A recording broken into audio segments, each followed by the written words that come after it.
ਵਾਹਿਗੁਰੂ ਜੀ ਕਾ ਖਾਲਸਾ ਸ੍ਰੀ ਵਾਹਿਗੁਰੂ ਜੀ ਕੀ ਫਤਿਹ।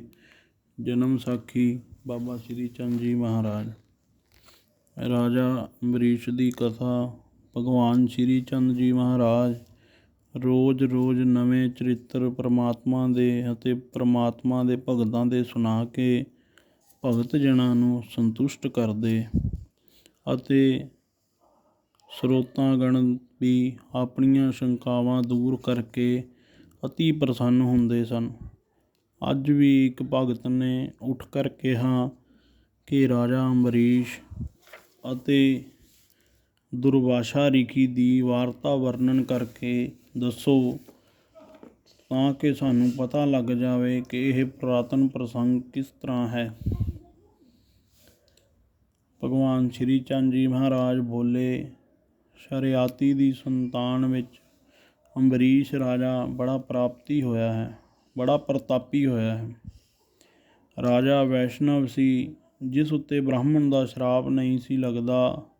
ਰਾਜਾ ਅੰਬਰੀਸ਼ ਹਰੀ ਭਗਤ ਤਥਾ ਕੀਰਤਨ ਵਿੱਚ ਮਗਨ ਰਹਿੰਦਾ ਸੀ। ਅੰਬਰੀਸ਼ ਦੇ ਰਾਜ ਦੀ ਸੁਦਰਸ਼ਨ ਚੱਕਰ ਰੱਖਿਆ ਕਰਦਾ ਸੀ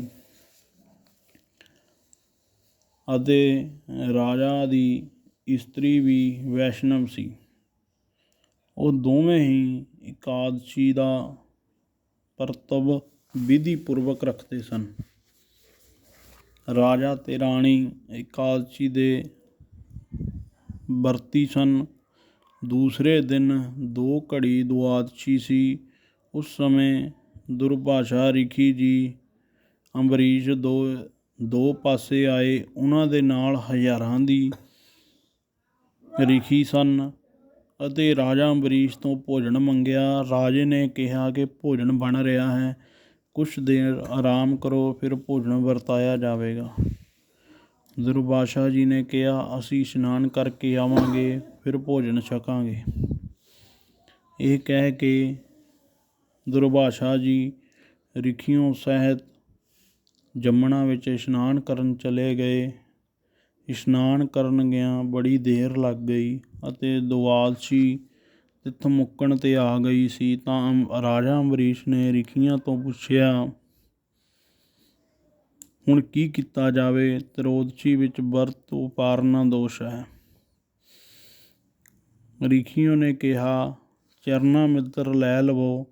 ਤ੍ਰੋਦਸ਼ੀ ਵਿੱਚ ਦੁਬਾਰਾ ਜੀ ਨੂੰ ਅੰਨ ਛਕਾ ਕੇ ਖਾਣਾ, ਚੁੱਲ੍ਹੀ ਪਰ ਪਾਣੀ ਪੀਣਾ ਭੋਜਨ ਦੀ ਗਿਣਤੀ ਵਿੱਚ ਨਹੀਂ ਹੈ। ਰਿਸ਼ੀਆਂ ਦੇ ਕਹਿਣ 'ਤੇ ਪਰ ਰਾਜਾ ਨੇ ਵਰਤ ਉਪਾਰ ਲਿਆ। ਉਤਨੀ ਦੇਰ ਨੂੰ ਦੁਰਵਾਸਾ ਜੀ ਵੀ ਆ ਗਏ। ਜਦ ਇਹ ਗੱਲ ਸੁਣੀ ਕਿ ਰਾਜਾ ਨੇ ਵਰਤ ਖੋਲ੍ਹ ਲਿਆ ਹੈ, ਤਦ ਕ੍ਰੋਧ ਵਿੱਚ ਆ ਗਏ ਅਤੇ ਕਹਿਣ ਲੱਗੇ, ਸਾਡੇ ਆਇਆਂ ਬਿਨਾਂ ਭੋਜਨ ਕਿਉਂ ਕੀਤਾ ਹੈ? ਇਸ ਤਰ੍ਹਾਂ ਕਹਿ ਕੇ ਇੱਕ ਲੱਟ ਜਟਾਂ ਵਿੱਚੋਂ ਕੱਢ ਕੇ ਧਰਤੀ ਪਰ ਪਟਕੀ। ਉਸ ਵਿੱਚੋਂ ਕਿਰਤਿਆ ਰਾਖਸ਼ਣੀ ਨਿਕਲ ਆਈ, ਜੋ ਰਾਜਾ ਅੰਬਰੀਸ਼ ਨੂੰ ਮਾਰਨ ਵਾਸਤੇ ਅੱਗੇ ਵਧੀ। ਉਸੀ ਸਮੇਂ ਭਗਵਾਨ ਨੇ ਸੁਦਰਸ਼ਨ ਚੱਕਰ ਨੂੰ ਰਾਜੇ ਦੀ ਰੱਖਿਆ ਵਾਸਤੇ ਭੇਜਤਾ ਤਾਂ ਕਿ ਕਿਰਤਿਆ ਰਾਖਸ਼ਣੀ ਡਰ ਕੇ ਭੱਜ ਗਈ ਅਤੇ ਸੁਦਰਸ਼ਨ ਚੱਕਰ ਦੁਰਵਾਸਾ ਨੂੰ ਭਸਮ ਕਰਨ ਲੱਗਾ। ਦੁਰਵਾਸਾ ਜੀ ਉਸ ਜਗ੍ਹਾ ਤੋਂ ਭੱਜ ਕੇ ਦੇਵਤਿਆਂ ਦੇ ਅਸਥਾਨਾਂ ਪਰ ਗਏ, ਪਰ ਦੁਰਵਾਸਾ ਜੀ ਦੀ ਕਿਸੇ ਨੇ ਵੀ ਰੱਖਿਆ ਨਾ ਕੀਤੀ। ਬ੍ਰਹਮਾ ਆਦਿ ਪਾਸ ਵੀ ਗਏ। 1 ਸਾਲ ਇਸੀ ਤਰ੍ਹਾਂ ਭੱਜਦੇ ਫਿਰਦੇ ਰਹੇ ਅਤੇ ਸੁਦਰਸ਼ਨ ਚੱਕਰ ਵੀ ਭਿਖੀ ਦੇ ਪਿੱਛੇ ਫਿਰਦਾ ਰਿਹਾ। ਕਿਸੇ ਨੇ ਵੀ ਰਿਖੀ ਦੀ ਸਹਾਇਤਾ ਨਾ ਕੀਤੀ। ਸਭ ਪਾਸਿਓਂ ਨਿਰਾਸ਼ ਹੋ ਕੇ ਬੈਕੁੰਠ ਧਾਮ ਵਿੱਚ ਭਗਵਾਨ ਦੇ ਪਾਸ ਗਏ। ਭਗਵਾਨ ਨੇ ਵੀ ਰਿਸ਼ੀ ਨੂੰ ਕੋਈ ਸਹਾਰਾ ਨਾ ਦਿੱਤਾ ਅਤੇ ਕਿਹਾ ਕਿ ਰਾਜਾ ਅੰਬਰੀਸ਼ ਦੀ ਸ਼ਰਨ ਲਵੇ।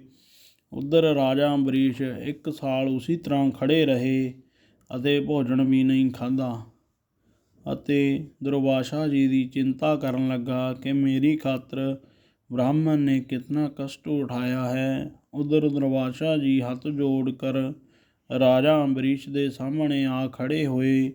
ਰਾਜਾ ਨੂੰ ਰਿਖੀ ਪਰ ਦਇਆ ਆਈ ਅਤੇ ਸੁਦਰਸ਼ਨ ਚੱਕਰ ਨੂੰ ਕਿਹਾ ਕਿ ਇਹ ਬ੍ਰਾਹਮਣ ਹੈ। ਮੈਂ ਬ੍ਰਾਹਮਣੋਂ ਦਾ ਦਾਸ ਹਾਂ। ਅੱਜ ਤੱਕ ਜੋ ਧਰਮ ਕੀਤਾ ਹੈ ਸਭ ਦਾ ਫਲ ਦੇਤਾ ਹੂੰ। ਦੁਰਵਾਸਾ ਜੀ ਦੀ ਰੱਖਿਆ ਕਰੋ। ਤਾਂ ਸੁਦਰਸ਼ਨ ਨੇ ਆਪਣਾ ਤੇਜ ਠੰਡਾ ਕੀਤਾ। ਫਿਰ ਰਾਜਾ ਅੰਬਰੀਸ਼ ਨੇ ਦੁਰਵਾਸਾ ਜੀ ਅੱਗੇ ਹੱਥ ਜੋੜ ਕੇ ਕਿਹਾ, ਆਪ ਭੋਜਨ ਪਾਓ। ਤਾਂ ਦੁਰਵਾਸਾ ਜੀ ਨੇ ਰਿਸ਼ੀਆਂ ਸਹਿਤ ਭੋਜਨ ਖਾਧਾ ਅਤੇ ਉਹ ਭੋਜਨ 1 ਵਰਸ਼ ਤੱਕ ਠੰਡਾ ਨਹੀਂ ਹੋਇਆ ਸੀ। ਦੁਰਵਾਸਾ ਜੀ ਨੇ ਕਿਹਾ ਕਿ ਮੈਂ ਹਰੀ ਭਗਤਾਂ ਦੀ ਮਹਿਮਾ ਨਹੀਂ ਜਾਣਦਾ ਸੀ ਕਿ ਪਰਮੇਸ਼ਰ ਦੇ ਭਗਤ ਸਭ ਤੋਂ ਪ੍ਰਲਭ ਹਨ ਅਤੇ ਰਾਜਾ ਆਪ ਧੰਨ ਹੋ ਜੋ ਮੇਰੇ ਅਪਰਾਧੀ ਵਾਸਤੇ 1 ਸਾਲ ਖੜ੍ਹੇ ਰਹੇ। ਰਾਜਾ ਅੰਬਰੀਸ਼ ਨੇ ਕਿਹਾ ਕਿ ਇਹ ਸਭ ਸੁਦਰਸ਼ਨ ਚੱਕਰ ਦਾ ਪ੍ਰਤਾਪ ਹੈ ਜਿਸ ਨੇ ਰੱਖਿਆ ਕੀਤੀ ਹੈ।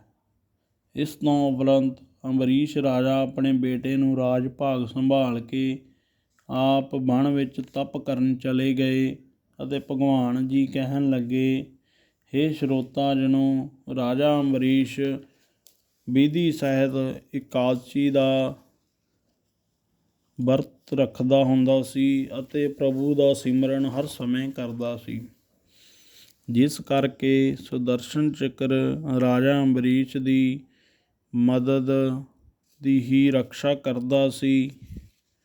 ਰਾਜਾ ਅੰਬਰੀਸ਼ ਦਾ ਕੋਈ ਦੋਸ਼ ਨਹੀਂ ਸੀ। ਦੁਰਵਾਸਾ ਰਿਖੀ ਨੇ ਕ੍ਰੋਧ ਕਰਕੇ ਜੋ ਰਾਖਸ਼ਣੀ ਪ੍ਰਗਟ ਕੀਤੀ ਸੀ ਕਿ ਅੰਬਰੀਸ਼ ਨੂੰ ਮਾਰ ਦੇਵੇ, ਉਸ ਸੁਦਰਸ਼ਨ ਚੱਕਰ ਨੇ ਭਜਾ ਦਿੱਤੀ ਅਤੇ ਦੁਰਵਾਸਾ ਰਿਖੀ ਨੂੰ ਵੀ ਚੱਕਰ ਭਸਮ ਕਰਨ ਲੱਗਾ, ਜਿਸ ਕਰਕੇ ਰਿਖੀ ਜੀ ਹਰ ਜਗ੍ਹਾ ਗਏ ਪਰ ਉਸਦੀ ਕਿਸੇ ਨੇ ਵੀ ਸਹਾਇਤਾ ਨਾ ਕੀਤੀ। ਅੰਤ ਨੂੰ ਭਗਵਾਨ ਜੀ ਪਾਸ ਗਏ ਤਾਂ ਪ੍ਰਭੂ ਨੇ ਕਿਹਾ ਕਿ ਰਾਜਾ ਅੰਬਰੀਸ਼ ਦੇ ਚਰਨਾਂ ਵਿੱਚ ਹੀ ਜਾਓ, ਆਪ ਦੀ ਉਹੀ ਰੱਖਿਆ ਕਰਨਗੇ। ਇਸ ਤਰ੍ਹਾਂ ਭਗਵਾਨ ਆਪਣੇ ਭਗਤਾਂ ਦੀ ਪੈਜ ਰੱਖਦਾ ਹੈ ਅਤੇ ਵਡਿਆਈ ਦਿੰਦਾ ਹੈ। ਇਹ ਕਥਾ ਰਾਜਾ ਅੰਬਰੀਸ਼ ਦੀ ਤੁਹਾਨੂੰ ਸੁਣਾਈ ਹੈ। ਇਸ ਕਥਾ ਦਾ ਬੜਾ ਹੀ ਮਹਾਤਮ ਹੈ। ਜੋ ਪ੍ਰੇਮ ਸਹਿਤ ਸਰਵਣ ਕਰਕੇ ਮਨ ਵਿੱਚ ਵਸਾਏਗਾ ਉਸ ਦੇ ਪਾਪ ਦਾ ਨਾਸ਼ ਹੋ ਜਾਏਗਾ। ਵਾਹਿਗੁਰੂ ਜੀ ਕਾ ਖਾਲਸਾ, ਵਾਹਿਗੁਰੂ ਜੀ ਕੀ ਫਤਿਹ। ਜਨਮ ਸਾਖੀ ਬਾਬਾ